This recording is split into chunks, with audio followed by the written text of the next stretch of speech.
जलबिरे हो झर्ना मुङलिङबाट 7 किलोमिटर यता नानीहरूबाट 29 किलोमिटर लगभग जलबिरे झर्ना हामी घुम्न आएको यहाँबाट अलिकति हिँड्नुपर्ने रहेछ भर्याङ जस्तो उताबाट गयो भने चाहिँ बाइकमा जाँदाखेरि सिधै झर्ना पुगिन्छ उता चाहिँ अलिअलि हिँड्दै रमाइलो हुन्छ भनेर हामी अलिअलि यहाँ भर्याङ गएर चाहिँ सबै हिँड्दै जाँदैछौँ जलबिरे झर्नाबाट आएको पानी हो यो हामी माथि जाँदैछौँ झर्नाको लागि पानी त ठुलै छ थका लाग्ने रहेछ उतैबाट आउनुपर्ने रहेछ त्यहाँ त हिँडेर जाँदा भन्दै थियो यही आइहाल्यो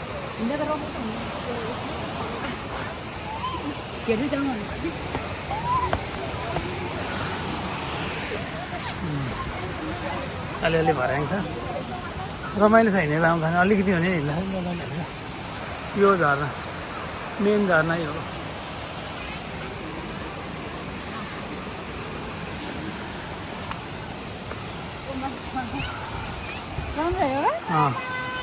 हिँडेर नि रमाइलो हुँदो रहेछ मेन झर्ना चाहिँ त्यो ठुलो झर्ना लामो झर्ना थियो है स्यास्या भयो ल उहीँ माथि जानु मिल्छ नि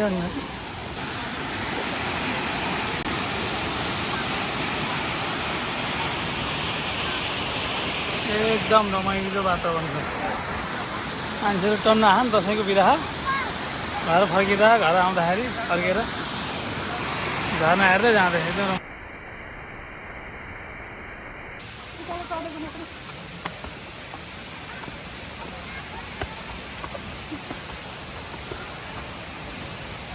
आयो जल्दीको झर्ना यस्तो मजाहरू थियो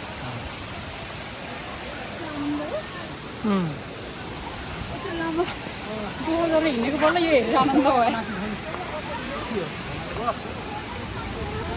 यहाँसम्म पानी सिप्लिङले थियो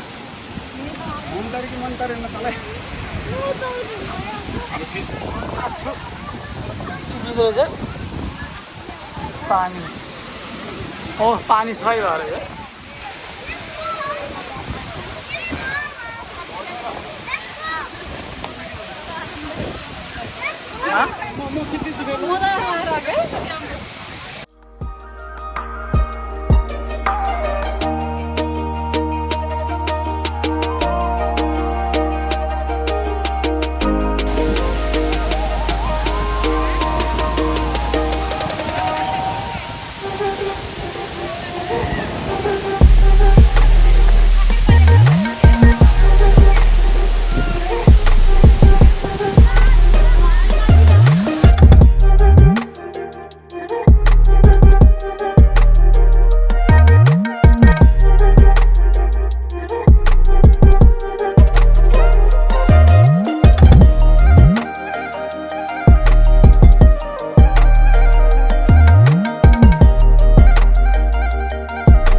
जलबिरेमा रहेको यो लामो झर्ना हो यो चाहिँ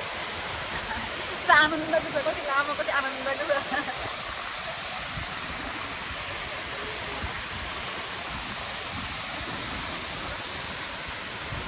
इन्जोय रमाइलो भयो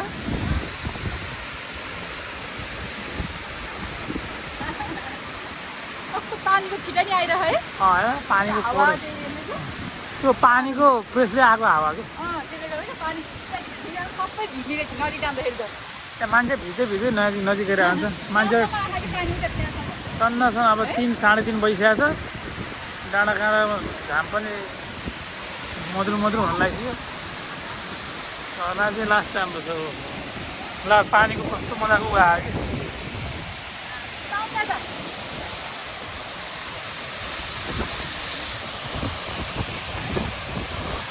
झर्ना हो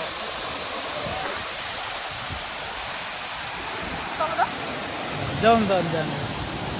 त्यहाँ आउनु भने चाहिँ त्यो बोलेको आउनु भनेको पनि खिच्नु गर्दैन नि फेरि काटिहाल्ने के काटेन नि सुइसु खिच्दा होइन त्यो नुहाउनलाई जम्मा गरेको पानी यस्तो छ हजुर ओहो कस्तो चिसा हुँदो रहेछ ओहो आमामा कस्तो आयो के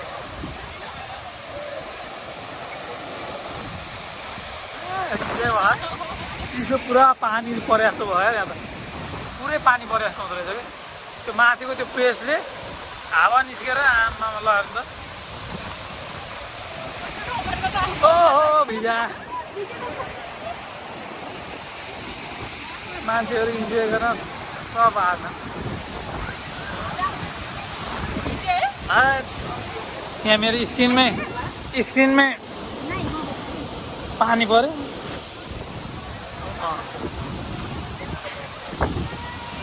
कस्तो चिसो हावा झर्ना चिप्लेको त्यो हावा आएको हावाले गर्दाखेरि पुरै भुइँहरू सबै चिसो भयो कि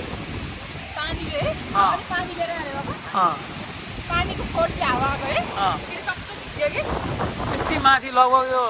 100 मिटरभन्दा माथि होला कति मिटर छ यो 100 मिटरभन्दा माथि होला यो झर्ना त्यहाँबाट प्रेसले पानी पर्दा त्यसले हावा फ्याले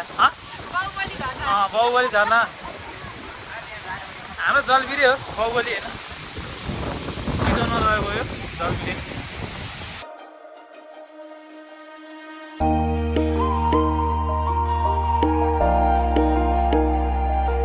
त्यहाँ जलबिरी मन्दिर छ त्यही जलबिरी मन्दिरबाट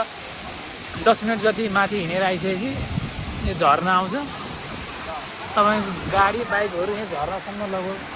यहीँ झर्नासम्म आइपुग्छ नजिकैसम्म आइपुग्छ पर पर्सन 50 रुपियाँ लिन्छ त्यहाँ इन्ट्री गरेको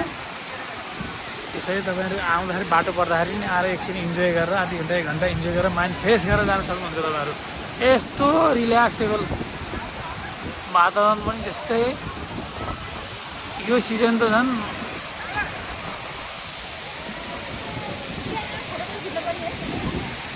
खिचाउ त गएर पानी यस्तो परेछ क्यामेराले भिजेर यो उयो हुन्न चिसो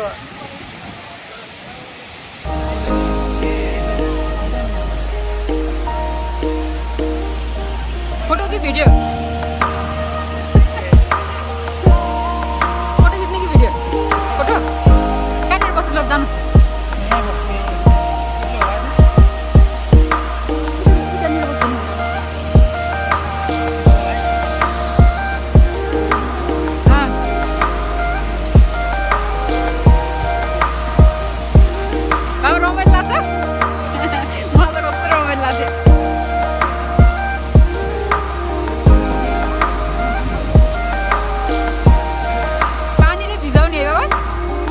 झर्नाको पानीले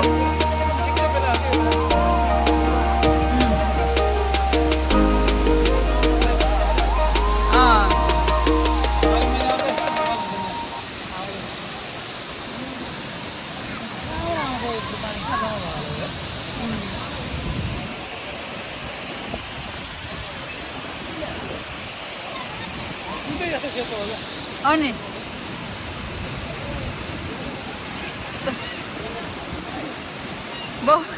बाहुबली जस्तै भएर जानु त त्यहाँ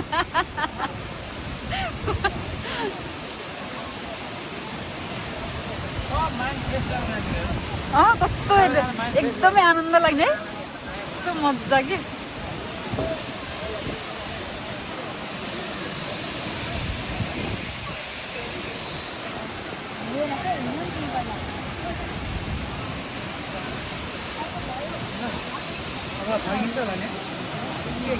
एकछिन आनन्द लिउँ न झर्नाको ल ल पढ्नु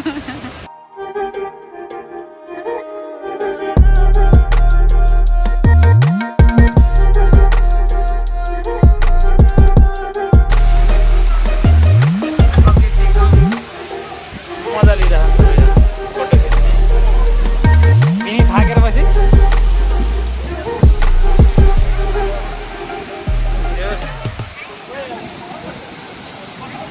बेला बेला आएर यहाँ बस्नलाई भने नि एकदम रमाइलो आनन्द मन चाहिँ धेरै आनन्द हुँदैछ झर्ना मान्छे घुमिरहन्छ बिनी फगेलाएर बसिन्छ फगेलाएर बसियो होइन जाडो भयो झर्नाको रहर थियो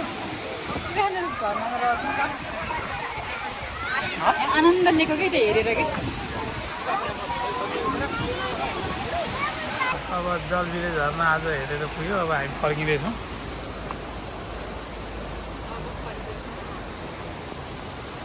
मजा यहाँ राम्रो हुँदो रहेछ नि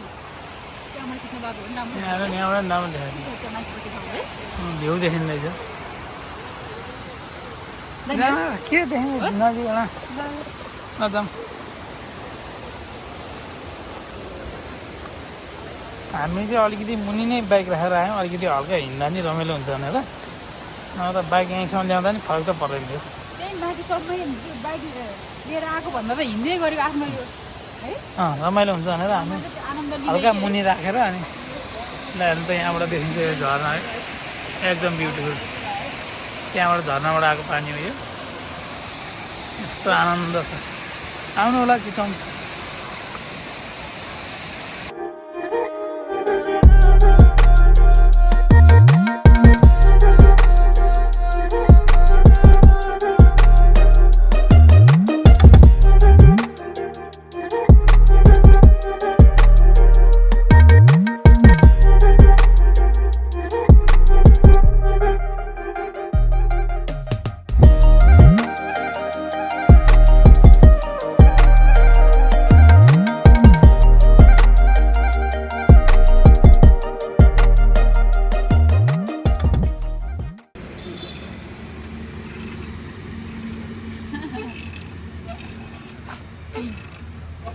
दसैँ आयो खाउँला पिउँला अब कुन ठाउँ अरे रामनगर होइन रामनगर कुन ठाउँ अरे पार्क रहेछ है यो एउटा बन्दै गरेको राम्रो पार्क छ यहाँ तिनीहरूले आफूलाई यसो हेरौँ भनेर यता जाने नि जाउँ न त्यो टावरमा अर माथि यो बनाउन चाहिँ कसले बनाएको रहेछ यहाँ काठ काटेर राखेको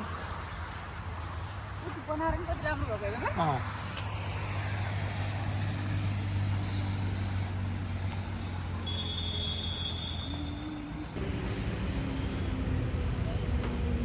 टावरमा होइन माथिबाट भ्यू देख्नु काठको रहेछ है बन्दै छ यो त बल्ल लगाउँदै रहेछ सप्राको बनाउँदै गरे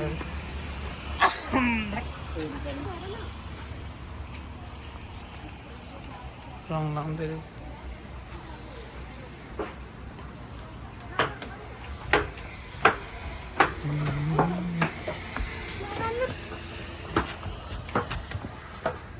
त्यतातिर त्यस्तो रहेछ र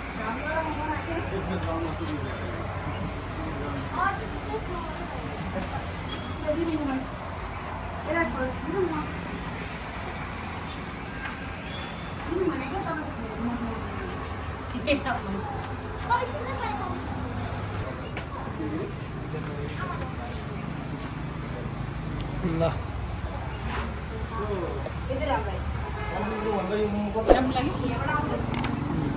जाउँ